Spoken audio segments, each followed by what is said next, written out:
हम अक्सर सुनते हैं कि श्री राम ने रावण का वध उसकी नाभि में तीर मारकर किया था, लेकिन देखा जाए तो हमने कई बार पढ़ा होगा कि युद्ध के दौरान एक नैतिक नियम होता था कि नाभि के नीचे प्रहार नहीं किया जाए। तो फिर रावण वध कैसे संभव हुआ?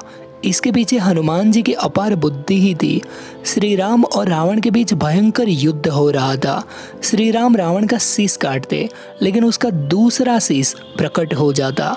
तब हनुमान जी ने परेशान होकर विभीषण जी से पूछा कि रावण की मृत्यु क्यों नहीं हो रही। यह सुनकर विभीषण जी ने जवाब दिया, क्योंकि जिस तीर से रावण की मृत्यु हो सकती है वह तीर श्री राम के तरकस में है ही नहीं।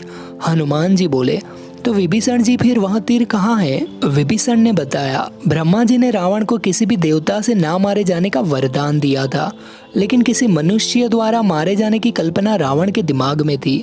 इसलिए उसने यमलोक पर आक्रमण कर दिया और यमराज को बंदी बना लिया और मृत्यु बाण उनसे छीन लिया। वह मृत्यु बाण रावण ने कहीं छुपा दिया है, उसका पता कोई भी नहीं जानता।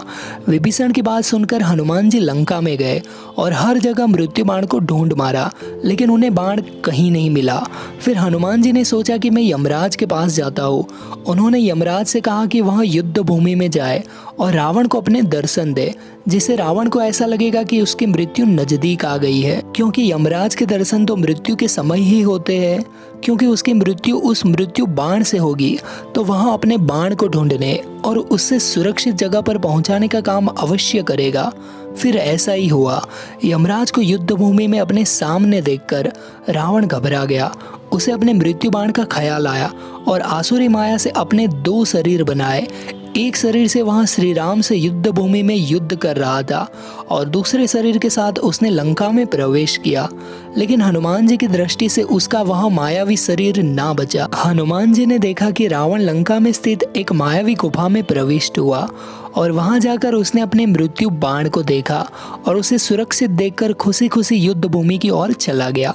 हनुमान जी अभी वहीं खड़े थे कि वहां यमराज ने प्रवेश किया और यमराज ने हनुमान जी को वहां मृत्यु बाण चुराने के लिए कहा, जो कि बिल्कुल न्यायोचित नहीं था। यमराज जी ने कहा कि वह बाण मुझसे बलपूर्वक छीना गया है और पृथ्वी पर शक्ति का संतुलन बनाने के लिए आपको इस बाण को श्री राम को दे आना चाहिए। यह बाण आपको श्री राम के तरकस में चुपके से रखना है। यमराज ने यह भी बताया कि इस मृत्यु बाण के द्वारा रावण की नाभि में रखा हुआ अमृत सूखेगा। अब श्री राम कभी भी रावण की नाभि पर प्रहार नहीं करेंगे, इसलिए आपको उस बाण की दिशा भी बदलनी पड़ेगी। इस प्रकार जब श्री राम रावण युद्ध में श्री राम ने अपने तरकस में वह मृत्यु बाण छोड़ा, तो हनुमान जी ने उसको बिना छुए उसकी दिशा बदल दी, जिससे रावण की नाभि में रखा हुआ अमृत सूख गया और उसकी मृत्यु हो पाई। श्री राम ने अपना पूर्ण जीवनदान मर्यादाओं में व्यतीत किया। अन्य सभी लोग ये जानते थे कि श्री राम युद्ध में कभी छल का प्रयोग नहीं करेंगे। जैसा कि आप जानते होंगे कि गदा युद्ध और तीर में नाभि से नीचे वार करना युद्ध नियमों के खिलाफ है। यह करना जरूरी भी था, परंतु श्री राम ऐसा नहीं कर सकते थे। इसलिए हनुमान जी ने वायुदेव से प्रार्थना की कि श्री राम तो ऐसा कभी नहीं करेंगे, इसलिए आपको ही कुछ करना होगा। जब वो बाण चलाए तो आप हवा के झोंके से बाण की दिशा बदलकर नाभि की तरफ मोड़ देना। अंततः हनुमान जी के पिता वायुदेव जी ने श्री राम द्वारा रावण पर चलाए गए तीर को रावण की नाभि की दिशा में मोड़ दिया, जिससे रावण की मृत्यु हुई। अगर आप ऐसे ही हनुमान जी से जुड़ी जानकारी एवं चमत्कार जानना चाहते हैं तो कृपया चैनल को सब्सक्राइब जरूर कीजिएगा। जय सिया राम।